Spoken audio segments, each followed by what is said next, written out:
Cheers. Cheers. Well, welcome to Love Love Tennis. Thank you. Marian, is that how you say it properly? Yeah, Marian. Marian, And what's your last name? Banovsky, Banovsky. Banovsky. Banovsky. Yes, you sound more like Italian. You and I are not from Italy, but you sound like Italian. Say it properly. Banovsky. Banovsky. Yes, Marian Banovsky. yes. Do you have a middle name? Shiva? Shira, like the goddess of Yeah. the warrior? Mm-hmm. That's amazing. How did you get that? I just created. Oh, you did. Uh-huh. I like it. So you're a warrior. Yeah, it's like my brand, peaceful warrior. Wow. So it's something similar. But it's a masculine energy, right? The Shiva, God Yeah. Shiva. Yeah. Feminine and masculine energy within us. So, and you are I also. wasn't calling you girly. No, but you are Shakti. I'm Shiva, you are Shakti. I'm So Shakti. everybody have that energies inside them. So let's talk about this. You are very spiritual, and I want to know, like, what does peaceful warrior exactly mean to you? Well, when I create the brand, of course, was inspiration for me from the guy who started whole movement of peaceful warrior, and he wrote a book. His name is Dan Millman. So Dan probably. Millman? Hmm. What was the book called? Do you remember? It's a peaceful warrior. Oh, it's called Peaceful Warrior. There's also a movie about it. Really? So yes, it's a very powerful spiritual movie. And the movie's also called Peaceful Warrior. Yes. Okay, it's a Yes. documentary or a movie? No, it's a movie. Okay. It's a really good one. And basically, he go deep inside, of yourself. You have to go within yourself and discover who you are and what is your purpose and those kind of things. And that's what actually inspired me. This was long time ago, 15, 20 years ago, when I first time got a book and I read it, and I was like, wow, like what a shift. And since that, I kind of feel I have a connection to that inspiration from him. And then I see the movie, and of course, the movie give you a little bit different perspective. And so, like 2 years ago, I decided to create my own brand called the Peaceful Warrior. This is why it's right here. It's a great logo. Yeah, and Tell me about the logo a little bit. yeah. So logo basically was created by one of my clients, what I'm training. And so thanks to you. You know who you are, Mr. Ram. And basically, he helped me to put it somehow together, the design. And as you see, there is a P sitting inside the W, right? So it's like a piece sitting within you, The peace within you, piece within you. with the warrior wrapping you. Yes, So the peace within the warrior. yes. I love that. Because we all have kind of warriors inside us because we have to go through the lives, right? And basically we go through the daily fights, right? And so we have to kind of be in the war a little bit within us, but we have to do it with peace. And a lot of people they do it with war.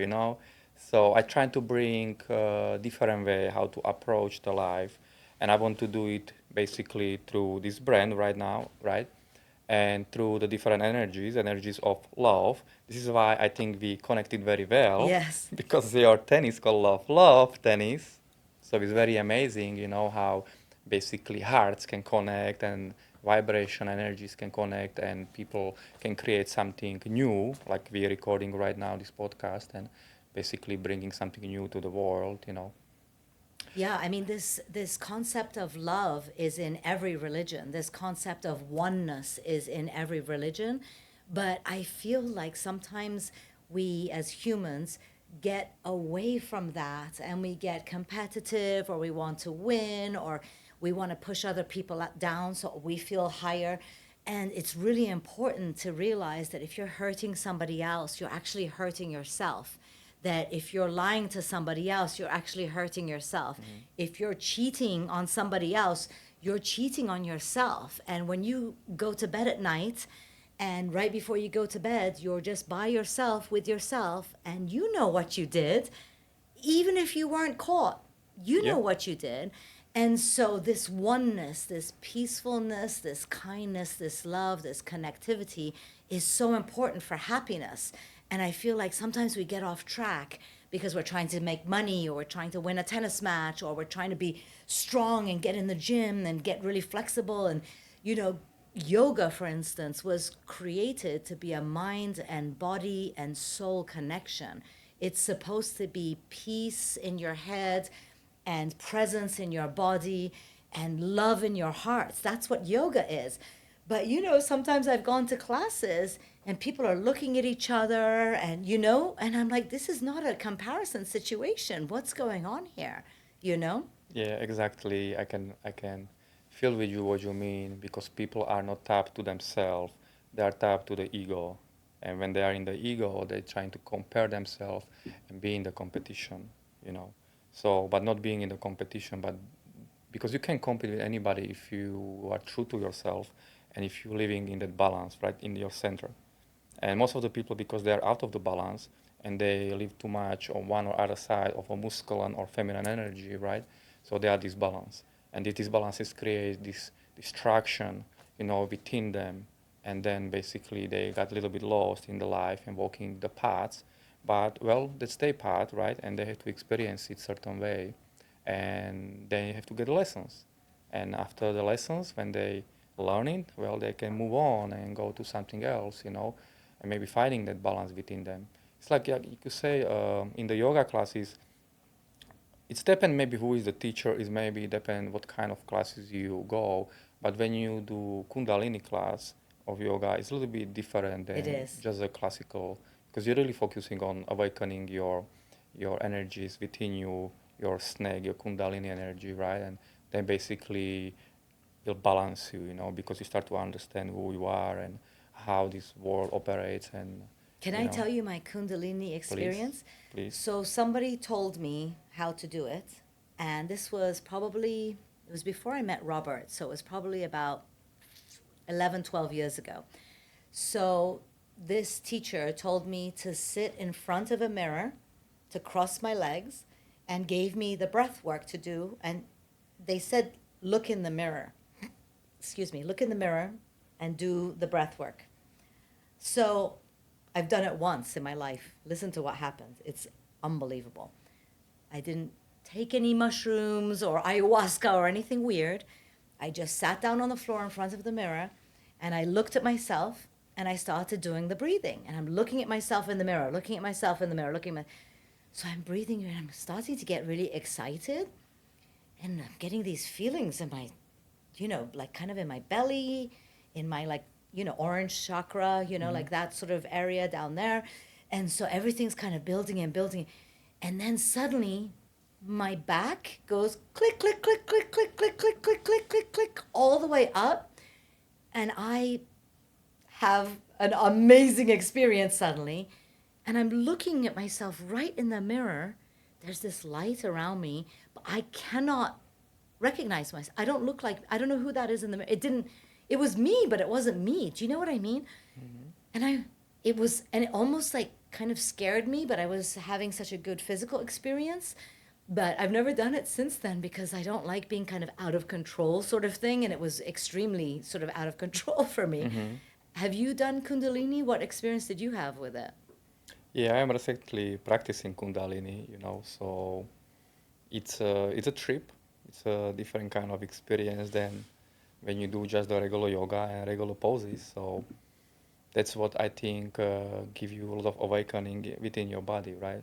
This was interesting what you said because I think you got scared a little bit, I think because you was too much in your head, right? And you was like overthinking and you didn't really surrender yourself to that moment, to that feeling and just let be the free flow, what's going on in your body, what's going on with the energies and just let your body naturally move, naturally transform or whatever going on. And that's why people cannot pass that sometimes level and they're holding some self back, right?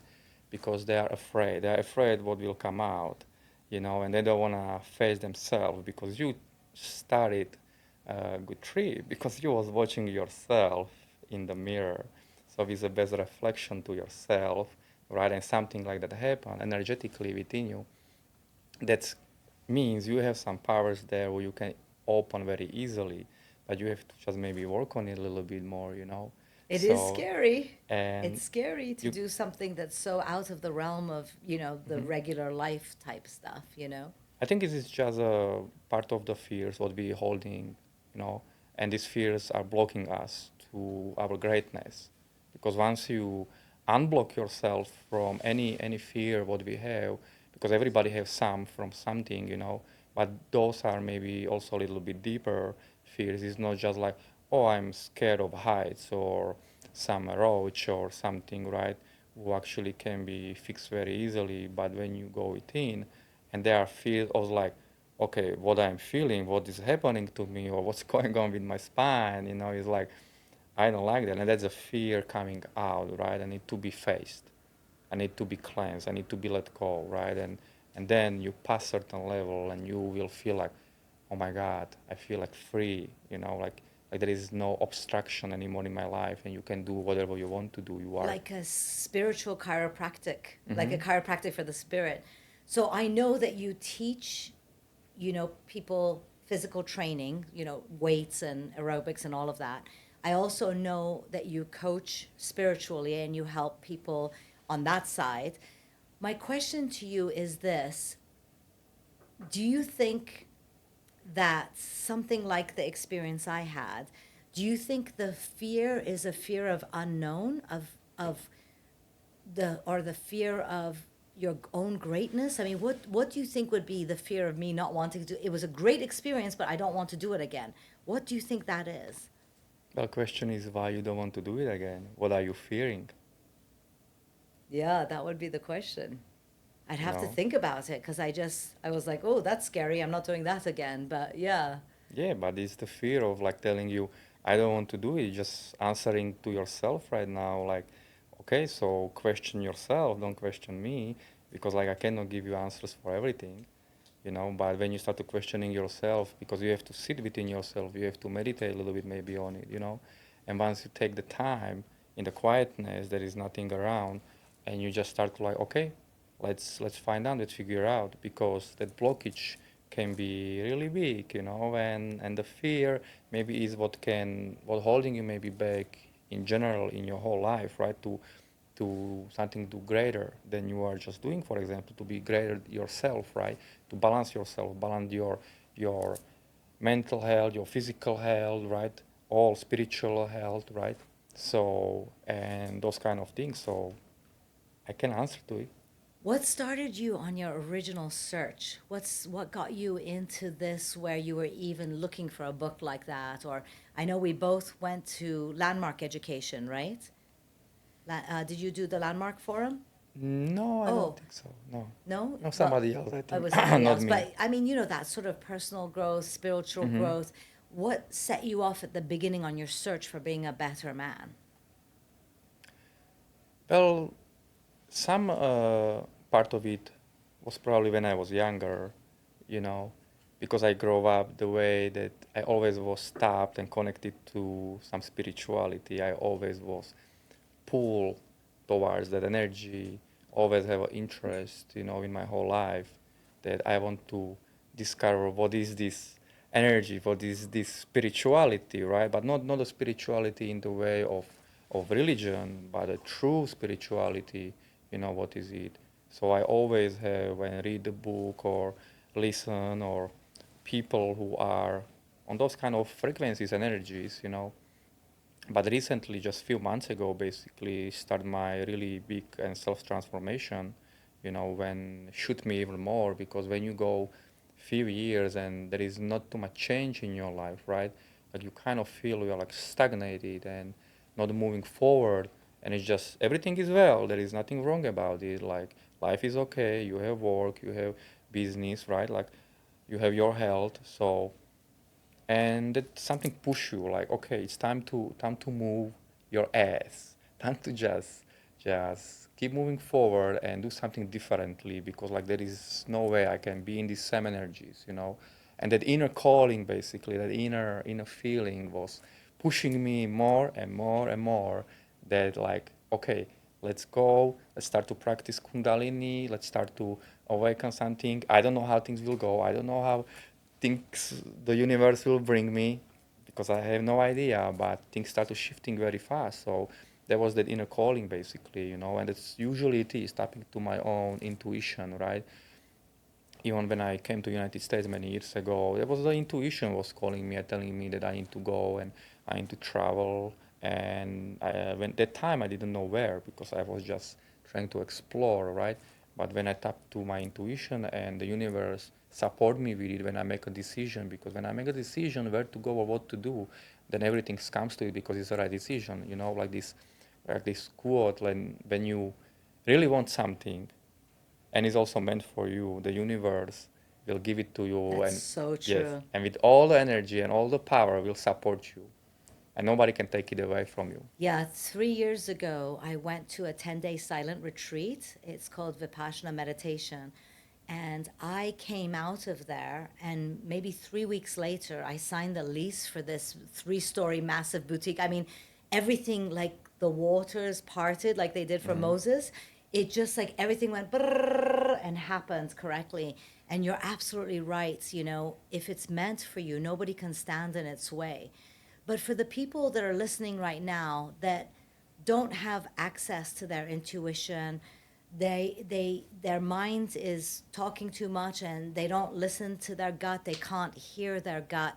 Do you think it's easier to be able to listen to your gut more by doing a daily meditation practice, or do you think it's better to do something like, you know, ayahuasca or mushrooms or, you know, acid and microdose or something like that in order to kind of get things rolling faster? Or do you think it's better to just, you know, do the yoga, meditation, kundalini, things like that? What do you think?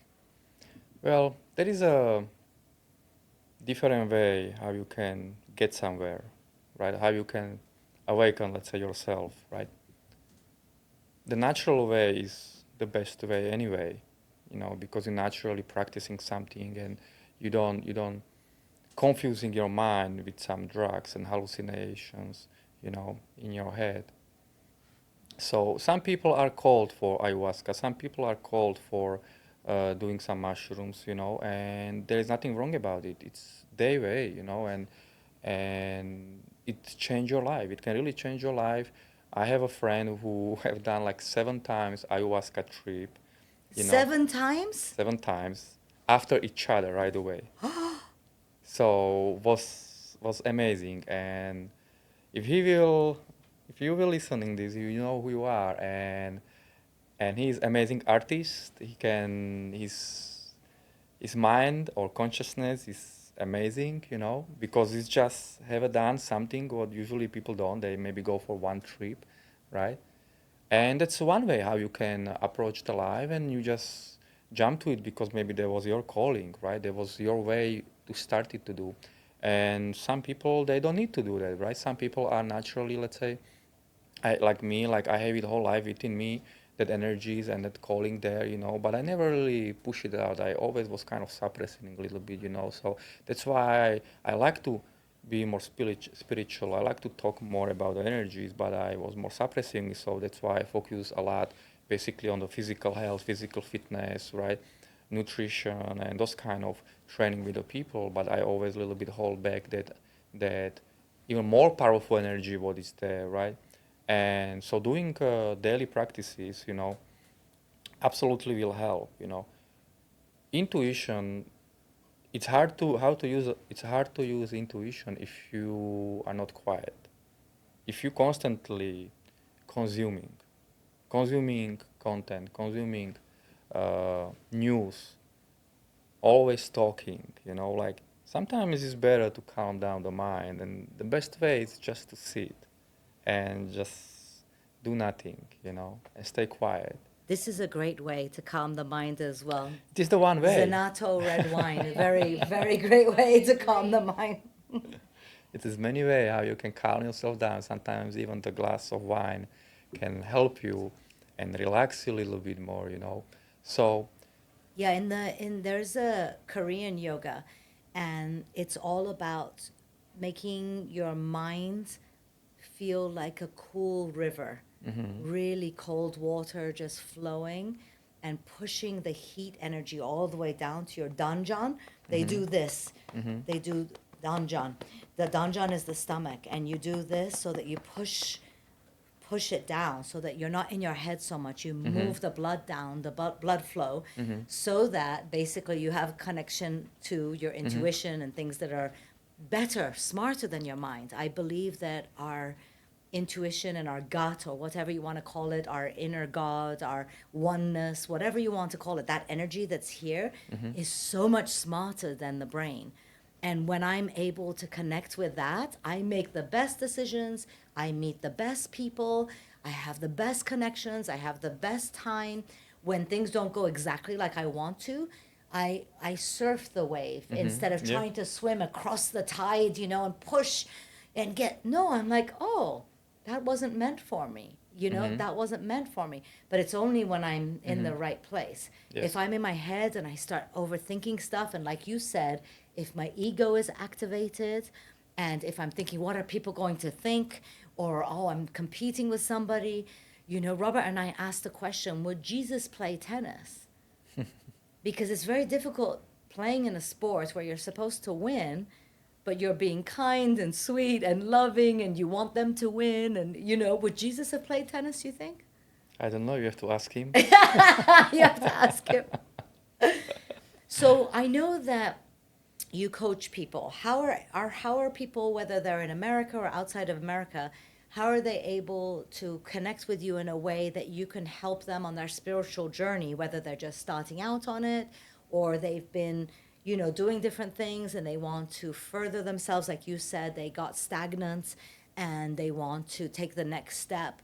How do people connect with you? How can people learn from you? How do you do that virtually? Well, they can connect through the YouTube, through the website. My YouTube is Peaceful Warrior Dojo. And you go on the YouTube, Wait, spell that. Peaceful Warrior. Peaceful Warrior Dojo. How do you spell dojo? Dojo. Dojo. What does dojo mean? It's a dojo can be the place where you training yourself. It's like a training center. Dojo. It's from martial arts, and but doesn't mean to be physical place. Dojo can be your space where we are. Like this can be our dojo because we basically communicating and training and explaining and improving and teaching each other, right? So basically, I think this space. this dojo has a lot of mojo, don't you think? Yeah, it does. It does. That's a good thing. Okay, so on YouTube it's Peaceful Warrior Dojo. Dojo. Okay. Same on the Instagram, Peaceful Warrior Dojo. So I don't have a website right now. I'm just creating. I'm working on one. So I decided. What if someone wants to have a private one-on-one coaching appointment with you? How can they reach you in that way? Well, they can send me the email. At You can do my name marian.banowski@gmail.com. Maybe we can put it under We'll put the it- video, some okay. email contact. When we finish, and people can go and click on it. Under the video, and that's how they find me. Perfect.